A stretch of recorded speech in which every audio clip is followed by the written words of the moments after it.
साथियों, आज देश संकट के दौर से गुजर रहा है। भारतीय संविधान खतरे में है। लोकतंत्र की हत्या की जा रही है। आज आपको मालूम है कि भारतीय संविधान की व्यवस्था के साथ खिलवाड़ किया जा रहा है। अनुसूचित जात, अनुसूचित जनजात और पिछड़ों को भारतीय संविधान द्वारा दिया गया आरक्षण का गला घोटा जा रहा है। यही नहीं, आरक्षित वर्ग के अभ्यर्थियों के, चयनित अभ्यर्थियों के नाम पर एक वर्ग विशेष के लोगों को नियुक्ति पत्र दिया जा रहा है।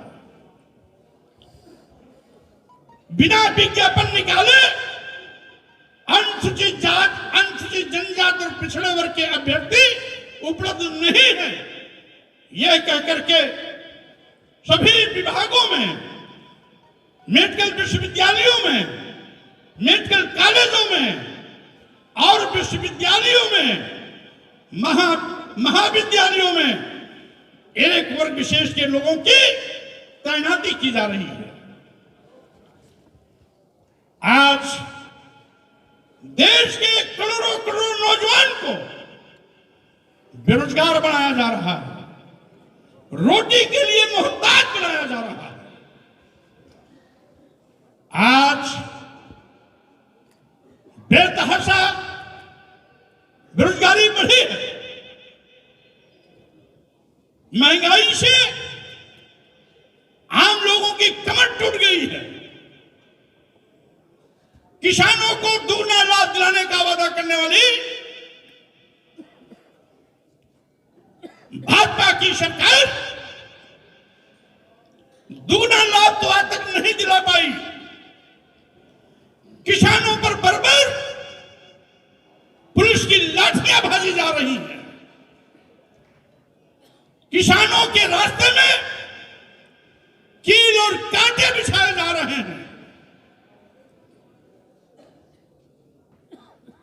एमएसपी की मांग करने वाले किसानों को दुश्मन जैसा व्यवहार किया जा रहा है। यही नहीं साथियों, देश के लघु एवं मध्यम व्यापारी, जिन लोगों ने इनको सरकार बनाने के लिए कभी वोट भी दिया था, नोट भी दिया था, पहले उनका शोषण जीएसटी के नाम पर किया गया और अब जीएसटी से संबंधित सारे मामले ईडी को सौंपकर ग्रामीण क्षेत्र के जिले, तहसील, विकास खंडों और ग्राम पंचायतों में जो हमारे छोटे व्यापारी हैं, ईडी के माध्यम से उनकी कमर तोड़ने की तैयारी की जा रही है। यही नहीं, लोकतंत्र को दबाने के लिए, लोकतंत्र को खत्म करने के लिए, लोकतांत्रिक मूल्यों की हत्या करने के लिए ईडी, सीबीआई, इनकम टैक्स का दुरुपयोग किया जा रहा है। यही कारण है देश में विपक्षी पार्टियों के सभी नेताओं के खिलाफ एक एक कर सीबीआई, ईडी, इनकम टैक्स के माध्यम से तथ्यहीन मुकदमे दर्ज करा करके उनको अपमानित किया जा रहा है। उनकी आवाज को कुचलने की कोशिश की जा रही है। चाहे दिल्ली के केजरीवाल जी हो, चाहे बिहार के लालू जी तेजस्वी हो, और वहां के मुख्यमंत्री जी जो पलटू राम मंदिर के पलटे मार गए, नीतीश जी हो, वो भी इसी दांव के चक्कर में घुटना टेक दिए चले गए। और चाहे हमारे झारखंड के मुख्यमंत्री हेमंत सोरेन रहे हो। इस प्रकार से देश में जहां जहां भी विपक्षी पार्टियों की सरकारें हैं या विपक्षी पार्टियां केंद्र सरकार पर हमलावर हैं, वहां पर ईडी, सीबीआई, इनकम टैक्स के माध्यम से उनकी आवाज को दबाने की कोशिश की जा रही है। इस पर चर्चा न हो, बेरोजगारी पर चर्चा न हो, महंगाई पर चर्चा न हो, किसानों के साथ हो रहे न्याय पर चर्चा न हो, व्यापारियों के शोषण पर चर्चा न हो। आज लोकतंत्र को बचाने की बात न हो, संविधान से हो रहे खिलवाड़ के खिलाफ आवाज न उठे, इसलिए सत्ता में बैठे हुए लोग भाग्य भगवान का सहारा लेकर, धर्म की दुहाई देकर इस देश में नफरत का बीज बोकर समाज को बांटने की कोशिश कर रहे हैं। हमारी संस्कृति रही है, हिंदू, मुस्लिम, सिख, ईसाई सब हैं आपस में भाई भाई। यह बुद्ध की धरती रही है, यह महावीर जैन की धरती रही है, जहां से भाईचारे का संदेश कभी पूरी दुनिया में दिया गया था। और साथियों, मानो मानो एक समान की विचारधारा पूरी दुनिया में दिया गया था, आज उसको खंडित किया जा रहा है। वसुधैव कुटुंबकम का संदेश हमारी इसी भारत भूमि से गया था, आज उसको तोड़ा जा रहा है।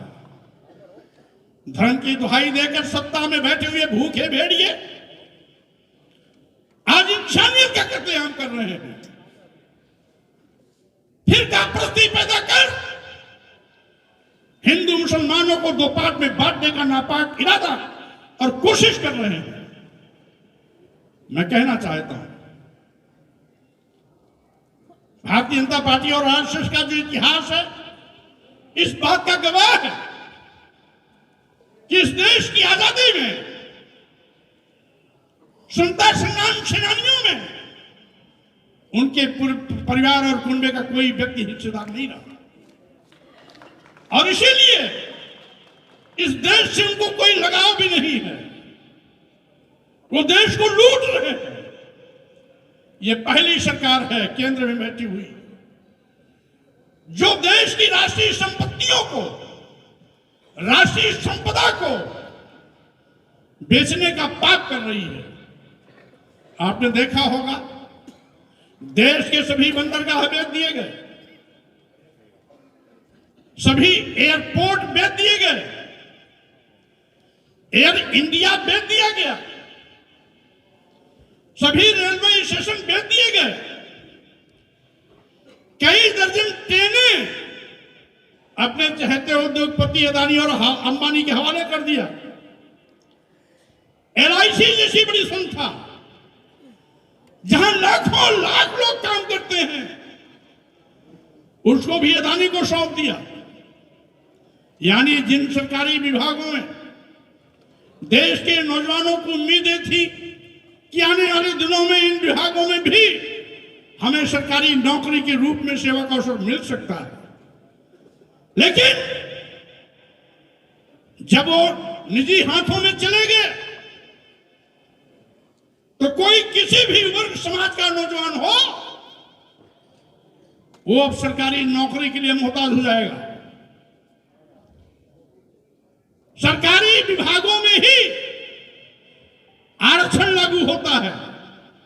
जब एक एक करके सारे सरकारी विभाग अदानी और अंबानी के हवाले कर दिए जाएंगे तो अनुसूचित जात का आरक्षण लागू नहीं हो पाएगा, अनुसूचित जनजात का आरक्षण नहीं लागू हो पाएगा, पिछड़ों का भी आरक्षण नहीं लागू हो पाएगा।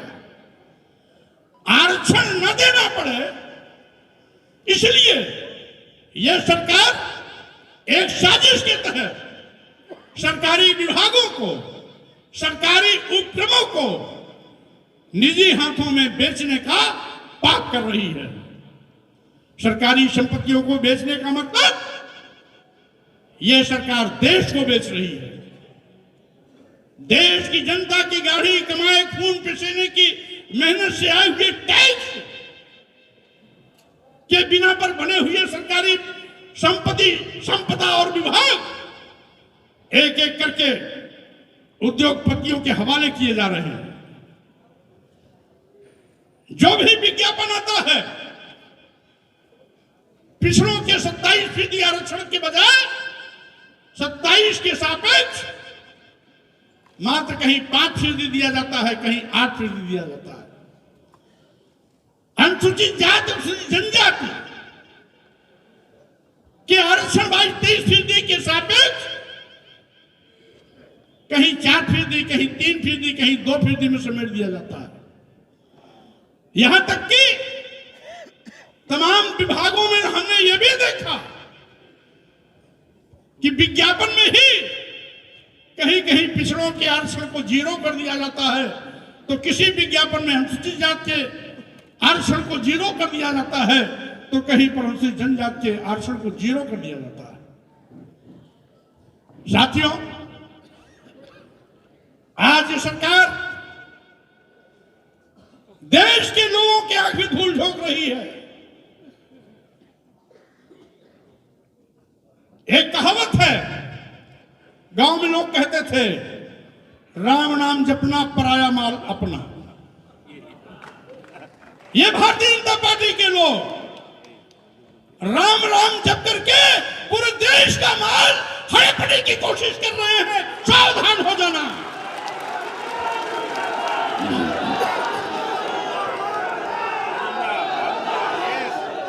इसलिए मैं कहना चाहता हूं, ये राम के भक्त नहीं हैं, ये राम के भक्त नहीं हैं। धर्म से इनका कोई लेना देना नहीं है। धर्म के नाम पर देश की जनता की आंख में धूल झोंकने की इनकी नापाक कोशिश है। ये धर्म के नाम पर आपको मुद्दे से भटकाना चाहते हैं। आज बेरोजगार नौजवानों के अंदर जो गुस्सा है, वो गुस्सा सड़क पर ना है। इसलिए धर्म और राम की दुहाई देकर उन नौजवानों को गुमराह करना चाहते हैं। दुगनी लाभकारी मूल्य दिलाने का वादा करने वाली सरकार आज एमएसपी की मांग पर लाठियां बरसा रही है। किसान आंदोलन न करे, इसलिए धर्म के नाम पर धर्म की घुट्टी पिलाकर उसको चुप करना चाहते हैं। इनका धर्म आस्था से नहीं जुड़ा। इनका धर्म बेरोजगार नौजवान आवाज न उठाए, किसान आवाज न उठाए, व्यापारी धनाशोषण के विरोध आवाज न उठाए, देश बेचने के खिलाफ कोई आवाज न उठाए, लोकतंत्र को खत्म करने के विरोध में कोई आवाज न उठाए, संविधान को खत्म करने के खिलाफ कोई आवाज न उठाए। इसलिए भारतीय जनता पार्टी धर्म की दुहाई देकर, राम का नाम लेकर पूरे देश को ठगने की कोशिश कर रही है। मैं कहना चाहता हूं, राम लला मंदिर अयोध्या में बन रहा है, तो यह श्रेय माननीय सर्वोच्च न्यायालय को जाता है। माननीय सर्वोच्च न्यायालय के निर्णय का हम सभी लोगों ने स्वागत किया था, क्योंकि हम सबकी आस्था न्यायपालिका में है। अब वाहवाही ये ले रहे हैं कि हमने बनवाया, प्राण प्रतिष्ठा कर ये साबित करना चाहते हैं राम को हमने पैदा किया, राम को हमने जीवन दान दिया। अरे माननीय मोदी जी, अयोध्या में जिस राम की हजारों साल से पूजा हो रही है, जिसे लोग भगवान मान करके मानते हैं कि ईश्वर सर्वत्र विद्यमान है, सर्वशक्तिमान है, सबको जीवन देता है, तो जो सबको जीवन देता है उसको प्राण प्रतिष्ठा करके आप क्या साबित करना चाहते हो? आप भगवान राम को जीवन दे रहे हो। ये धोखा नहीं तो क्या है? ये पाखंड, आडंबर, दिखावा, छलावा है। और साथियों, राम का अपमान भी है। राम को मानने वाले लोगों के लिए मैं कहना चाहता हूं, ये राम का अपमान भी है। भगवान की प्राण प्रतिष्ठा करने की क्या आवश्यकता है? भगवान से भी ऊपर हो गए। जो सबको जीवन देता है उसको जीवन देने वाले मोदी जी कैसे? इसका मतलब साबित करना चाहते हैं ये भगवान राम निष्प्राण थे, इनके अंदर जीव नहीं था, जीवन नहीं था, मृतप्राय हो चुके थे। हमने प्राण प्रतिष्ठा करके इनको जीवन दिया। यानी भगवान को भी चूना लगाने से ये बात नहीं आते हैं। आप सब तो इंसान हो।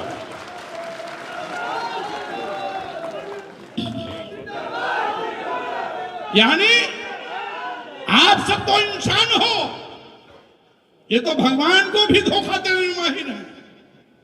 इसे साथियों में कहना चाहता हूं, आज इनके गुमराहियत में मत आना। आज इस देश के नौजवानों को नौकरी चाहिए, आउटसोर्सिंग वाली नहीं, सरकारी नौकरी चाहिए, जिससे कि नौजवान अपने पैरों पर खड़ा हो सके। महंगाई से आम जनता की कमर टूट रही है। देश की करोड़ों करोड़ जनता को इस महंगाई से बचाना हम सबकी जिम्मेदारी है। किसानों पर ड्रोन के माध्यम से आंसू गैस छोड़े जा रहे हैं, रबर के बुलेट से फायरिंग की जा रही है, रास्ते में कील कांटे बिछाए जा रहे हैं। किसानों को दुगना लाभ न देना पड़े, ये आवाज दबाई जा रही है। हम किसानों के ऊपर हो रहे हैं। इस अन्याय के खिलाफ लड़ाई लड़ने के लिए सड़क पर आएंगे। इसी के साथ ही साथ आज जो लोग मंसूबा पाले हैं, अभी पूर्व मंत्री श्री भगवती सागर जी एक अखबार की कटिंग दिखा रहे थे, जिसमें आरएसएस ने अपना उसमें दिया था कि नए संविधान का प्रारूप क्या है, यानी संविधान बदलना चाहते हैं। साथियों, जानते हो, इस शोषण लाने के लिए हमारे देश के तमाम सामाजिक परिवर्तन के महापुरुषों ने एक लंबी लड़ाई लड़ी। कभी संतों गुरुओं ने लड़ी, संत रविदास जी ने लड़ी, संत कबीर जी ने लड़ी, गुरु नानक जी ने लड़ी, तो कभी हमारे सामाजिक क्रांति के अन्य महापुरुषों में सामाजिक क्रांति के अग्रदूत ज्योतिबा फुले जी ने लड़ी। इस देश की प्रथम महिला शिक्षिका सावित्रीबाई फुले जी और आजा शेख जी ने लड़ी, तो फातिमा शेख जी ने लड़ी, तो कभी आरक्षण के जनक छत्रपति साहू जी महाराज इस लड़ाई को लड़े। अवसर मिला तो बाबा साहब डॉक्टर अंबेडकर ने इन सभी महापुरुषों की उस तड़पण को, उस विचार को ध्यान में रखते हुए इस देश को एक ऐसा भारतीय संविधान दिया जिसके माध्यम से हम सभी लोग जो यहां पर बैठे हैं, भारतीय संविधान के पहले हम शूद्र कह करके जानवर से बदतर जिंदगी जीने के लिए मजबूर किया जाता रहा। हमें भारतीय संविधान बनने के पहले हमें पढ़ने लिखने का अधिकार नहीं था। इस देश की महिलाओं को भी पढ़ने लिखने का अधिकार नहीं था। आज हमारी बहनें और बेटियां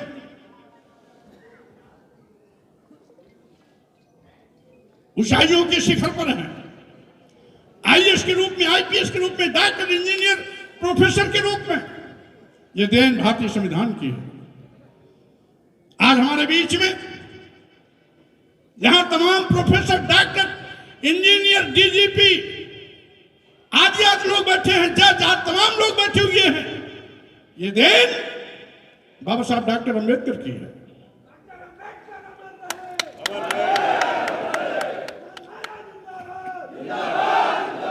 क्योंकि जब तक भारतीय संविधान नहीं था, मनु का संविधान था, उस समय एक कहावत चलती थी, नारी शूद्रो न दीयताम। इस देश की स्त्रियों को, किसी भी वर्ग और जात की हो, और देश के शूद्रों को पढ़ाई शिक्षा नहीं देनी चाहिए। और इसीलिए इनकी व्यवस्थाकारों ने लिखा अपने धर्मग्रंथों में, यहां तक कि शूद्रों के लिए लिखा गया मनुस्मृति में, शूद्रम तु कार्येत दास्यम कृतम अकृतम वा दास्यैव तो जन्मना ब्राह्मणं तु स्वयंभुवा। यानी शूद्र को गुलामी करनी है, ब्राह्मण तो स्वयंभू भगवान का अवतार है, उसको कुछ नहीं करना है। यद्यपि ब्राह्मण समाज में भी तमाम ऐसे विद्वान पैदा हुए जो इस सड़ीगली व्यवस्था के खिलाफ आवाज बुलंद किया। पंडित राहुल संचेत्यन, जिसका नाम था केदारनाथ पांडे, उन्होंने इस व्यवस्था को खुल करके विरोध किया। और साथियों, प्रोफेसर पंडित जगन्नाथ उपाध्याय जी, जो बीचू के पाली भाषा के हेड ऑफ डिपार्टमेंट हुआ करते थे, इस जात पात, छुआछूत, ऊंच नीच, भेदभाव मूलक व्यवस्था पर कड़ा प्रहार किया। आज भी ब्राह्मण समाज के तमाम ऐसे विद्वान हैं जो दलितों, आदिवासियों, पिछड़ों, अल्पसंख्यक समाज के साथ हो रहे अन्याय के खिलाफ मुखर होकर आवाज उठाते हैं। लेकिन कुछ ऐसे भी लोग हैं, वो अपना सम्मान तो चाहते हैं, लेकिन और किसी को सम्मान नहीं देना चाहते। बाबा साहब डॉक्टर अंबेडकर इसके जीवंत मिसाल थे। दुनिया के सबसे बड़े विद्वान थे अपने जमाने में, लेकिन जब भारत में आते हैं, बड़ी विद्वता की डिग्रियां बड़ी बड़ी लेकर के, तो जात पात, छुआछूत, ऊंच नीच का दंश हर कदम पर उनको झेलना पड़ा। लेकिन भारतीय संविधान बनाते वक्त बाबा साहब डॉक्टर अंबेडकर ने, उनकी ये महानता थी, चाहते तो बदले की भावना से जिन लोगों ने इस देश के दलितों, आदिवासियों, पिछड़ों के साथ जिन जाति अत्याचार अन्याय किया था, उनके खिलाफ बदले की भावना से कुछ अन्यथा लिख सकते थे। धन्य है बाबा साहब डॉक्टर अंबेडकर। हजारों साल की पीड़ा झेलने के बाद भी आपने किसी के साथ कोई भेदभाव नहीं किया, समान संविधान बना करके सबके सम्मान और स्वाभिमान की रक्षा की। इसके लिए आज पूरा देश आपके लिए ऋणी है। आज पेरियार रामास्वामी नायक, नारायण नागरू, संत गाड़े,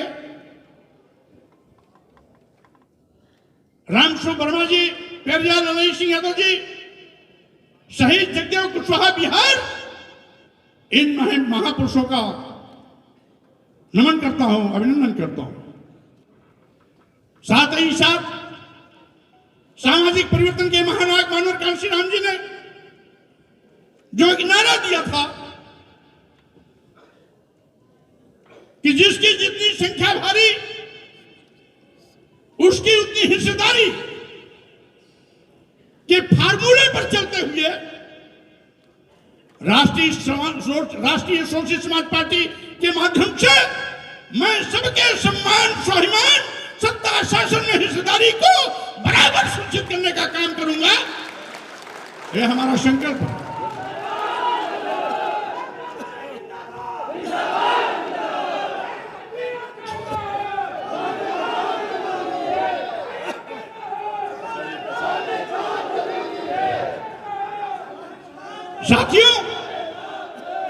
साथियों,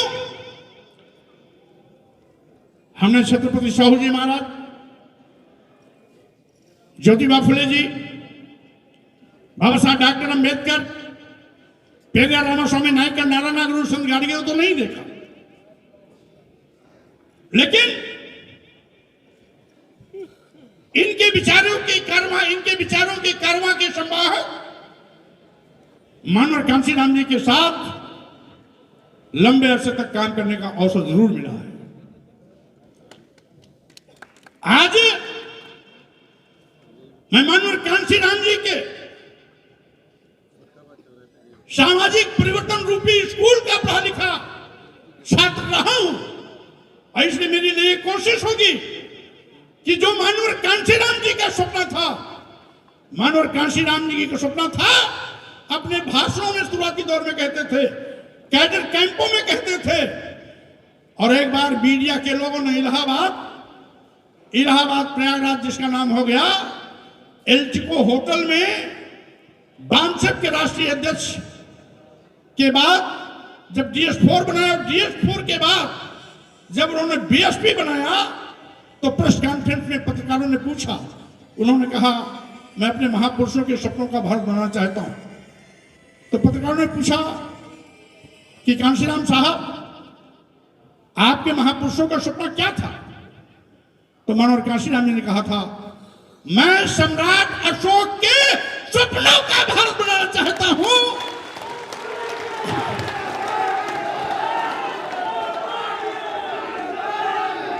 ये शब्द मानवर कांशीराम साहब के थे। सम्राट अशोक के सपनों का भारत बनाने का दर्शन मानवर कांशीराम जी का था। हम उन्हीं के स्कूल के छात्र हैं, इसलिए उनके विचारों को आगे ले जाने के लिए किसी भी प्रकार के खतरे को, किसी भी प्रकार की टकराहट को, किसी भी प्रकार के अवरोध से कितना क्यों भी न लड़ना पड़े, पीछे कदम नहीं हटाऊंगा, आगे ही बढ़ता चलूंगा।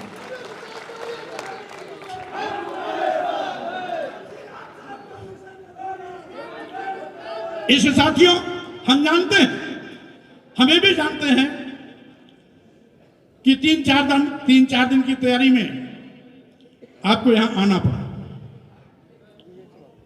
हमें भी जानते हैं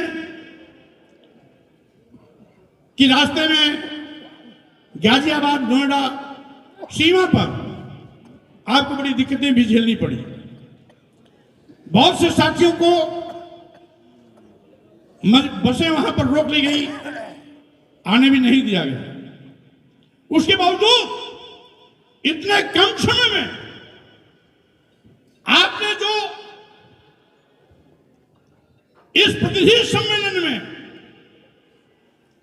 बड़ी उपस्थिति दर्ज करा करके मेरा हौसला अफजाई किया है, इसके लिए आप सबका अभिनंदन करता हूं, सबका स्वागत करता हूं।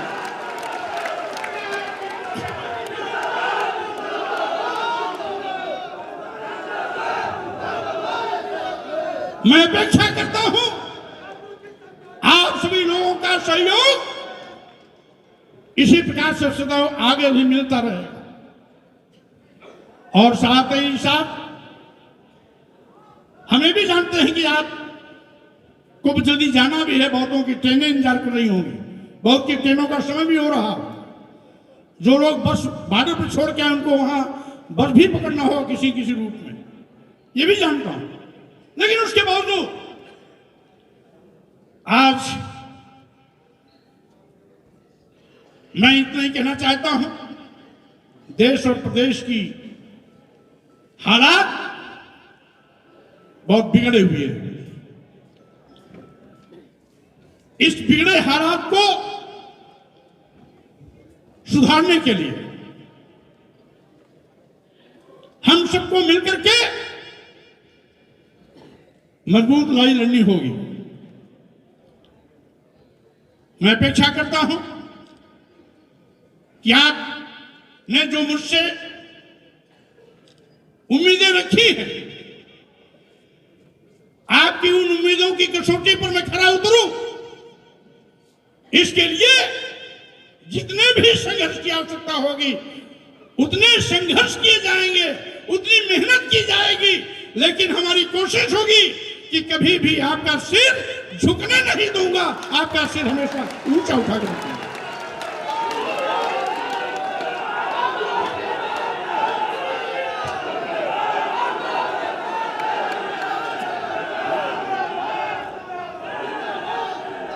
आज अभी हाल में ही लोकसभा चुनाव आसन्न है।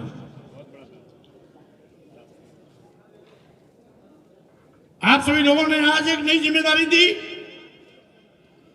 चुनाव सिर पर है, इससे जिम्मेदारी भी बड़ी है। साथियों,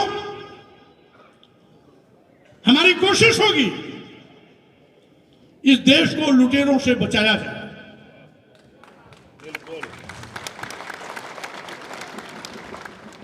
इस देश का संविधान बचाया जाए, इस देश का लोकतंत्र बचाया जाए, और साथ ही साथ आने वाले 2024 लोकसभा चुनाव में सत्ता में बैठे हुए लुटेरों को बाहर का रास्ता दिखाया जाए, ये हम सबका संकल्प है।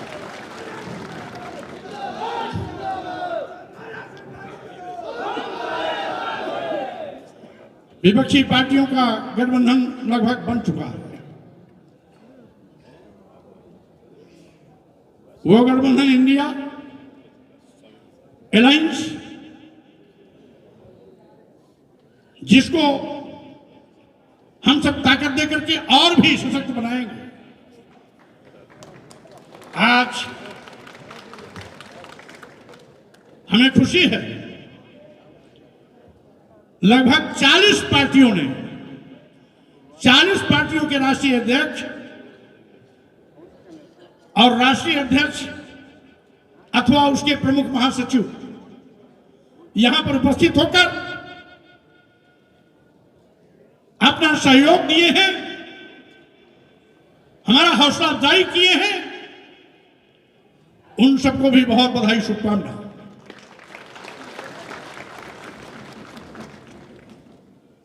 साहब सिंह धनगर जी 1 साल से मेरे पीछे लगे हुए थे।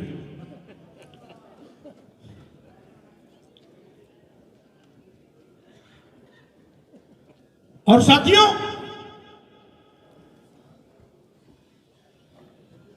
उसके पूर्व की सारी कहानी प्रोफेसर रामबक्श वर्मा जी बता चुके हैं, धनगर जी बता चुके हैं। मैं उसकी पुनरावृत्ति नहीं करूंगा, क्योंकि भैया जी धनगर इसके संस्थापक राष्ट्रीय अध्यक्ष रहे।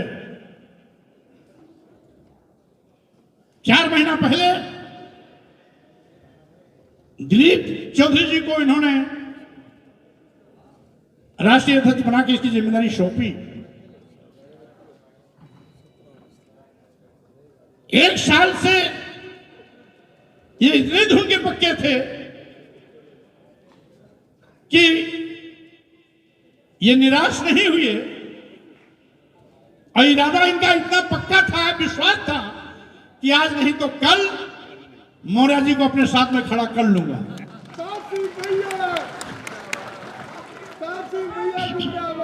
इसलिए भाई साहब सिंह धनगर जी, निवर्तमान अध्यक्ष दिलीप चौधरी जी, प्रोफेसर रामबख्श वर्मा जी, अपनी पूरी टीम के साथ जो मुझ पर विश्वास जताया है, इसके लिए मैं इनको बहुत बहुत धन्यवाद, बधाई, शुभकामना देता हूं। अपने बहुजन समाज के साथियों से बात की अपील करता हूं कि साथियों, बाबा साहब का मिशन, मानवर कांशीराम का मिशन, लोग कितना भी रोकना चाहें, सब नहीं लेना, सब नहीं लेना, लेकिन हम सब मिलकर के अपने महापुरुषों की विचारधारा जो हमारी छाती है, जिसे हम मिशन कहते हैं, उस मिशन को रुकने नहीं देंगे, आगे लेके चलते रहेंगे, आगे लेके चलते रहेंगे। इन्हीं शब्दों के साथ में, इन्हीं शब्दों के साथ में सामूहिक रूप से इसमें अनेकों प्रदेश के लोग आए, महाराष्ट्र के भी हैं, गुजरात के भी हैं, पंजाब के भी हैं, हरियाणा के भी हैं, दिल्ली के भी हैं, उत्तराखंड के भी हैं, बिहार और झारखंड के भी हैं। इन सभी साथियों को भी मैं बहुत बहुत धन्यवाद देना चाहता हूं। हमारी आपकी कोई आमने सामने वार्ता नहीं हुई, केवल मीडिया के माध्यम से आपको सूचना मिलती रही और आप टेलीफोन करके हमारी टीम को अवगत कराते रहे कि मौर्य जी की साहसिक कदम के साथ हम भी आज यहां तमाम प्रदेशों के लोग आए, तमाम पार्टियों के राष्ट्रीय अध्यक्ष हैं, तमाम पार्टियों के प्रमुख हैं। इन सबको भी बहुत बधाई, शुभकामना के साथ मैं आप सबको साक्षी मान करके अपनी नई पारी की शुरुआत करने चल रहा हूं। हमें पूरा भरोसा है कि आपका सहयोग, आपका सानिध्य, आपकी ताकत सदैव मुझे शक्ति प्रदान करती रहेगी। इन शब्दों के साथ आप सभी को बहुत बहुत धन्यवाद देते हुए अपनी बात पर विराम देता हूं, विदा लेता हूं। जय भीम, जय भारत, जय शिवराज, नमो बुद्धाय।